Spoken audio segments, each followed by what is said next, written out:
Après avoir vu les phrases dans l'étape 4, nous allons maintenant voir les parties grammaticales. Je vous rappelle qu'on a découvert un nouveau cas qui était le datif. Nous allons voir sa formation, mais également sa fonction. Et nous allons faire un focus sur la deuxième déclinaison, en particulier sur les terminaisons en ER. Et également, nous allons découvrir la deuxième déclinaison neutre en terminaison Regardons tout d'abord cette morphologie donc, de la deuxième déclinaison. Je vous rappelle que la deuxième déclinaison signifie que le génitif est en i, quoi qu'il arrive, qu'importe le nominatif. Et justement, regardons. Pour les formes au masculin et au neutre, c'est différent. Nous avons le premier type qu'on a rencontré depuis le début, c'était populi, c'est donc la forme du génitif. À partir de là, on va regarder quel est le nominatif. Ce sera populus. La majorité des noms en ous font i. Toutefois, nous avons deux autres types. Nous avons le type 2 ici, nous avons agri, qu'on a déjà rencontré dans le vocabulaire, et le nominatif. On doit partir du radical ici, il a modifié. Je dois déplacer le R ici et je vais donc intercaler une voyelle pour aider à la prononciation et ce sera aguerre. Donc nous avons bien aguerre, agri, qui est donc le type 2.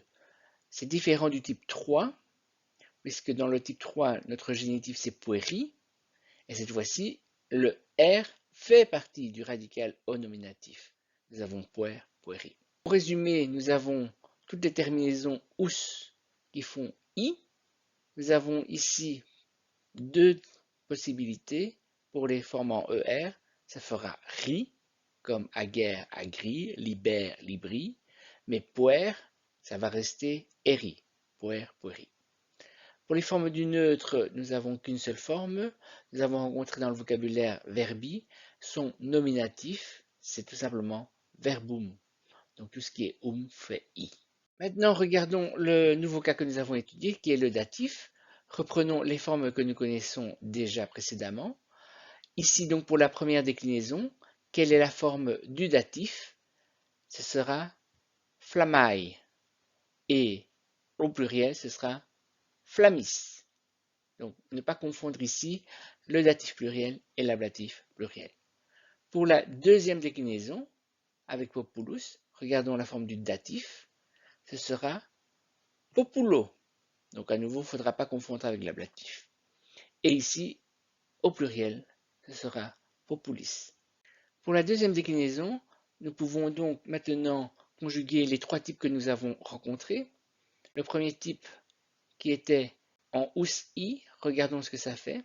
Donc prenons le mot animus, qui veut dire l'âme. Son génitif, ça fait animi. Le vocatif, donc, ce sera le prochain cas que nous étudierons. Donc pour l'instant, on le laisse vide. Donc, vous vous souvenez maintenant quel est l'accusatif, ce sera animum. Le datif, ce sera animo. Et l'ablatif, animo. Le nominatif pluriel, ce sera animi. L'accusatif pluriel, animos. Génitif, animorum. Datif, animis. Ablatif, animis. Pour la deuxième déclinaison de type 2, reprenons notre exemple aguerre, qui veut dire le champ. Son génitif, c'était bien agri. L'accusatif sera agrum. Datif, agro. Ablatif, agro. Nominatif pluriel, agri. Accusatif, agros.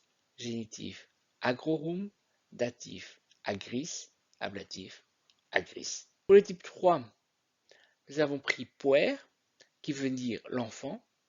Son génitif étant pueri. À partir de là, je peux faire les autres formes. Puerum, puero, puero. Et pour le pluriel, pueri, pueros, puerorum, pueris, pueris. Pour la deuxième déclinaison neutre, nous allons prendre bellum comme paradigme. Bellum veut dire la guerre. Le génitif, c'est belli. L'accusatif, attention, ici c'est bellum. Il a déjà le M. Le datif sera bello, l'ablatif bello. Le nominatif pluriel, on l'avait rencontré avec verba scripta, si vous vous souvenez. Donc ici, ce sera bella. L'accusatif, bella également. Le génitif, bellorum, bellis, bellis. Revenons donc sur la fonction dans la phrase de ce fameux cas du datif. On avait rencontré deux possibilités. La première, je vous rappelle, discipuli magistro parent, qui veut dire les élèves obéissent au maître, on obéit à quelqu'un, c'est bien un complément indirect. L'autre forme était magister discipulis sententiam scribit, traduction, le maître écrit la phrase pour les élèves. Donc ici, discipulis est un datif d'avantage. Si nous reprenons donc la totalité des fonctions que nous connaissons pour l'instant, on va donc rajouter ici le datif avec le complément indirect et le datif d'avantage. Ceci finit notre vidéo pour aujourd'hui. À bientôt pour l'étape 5.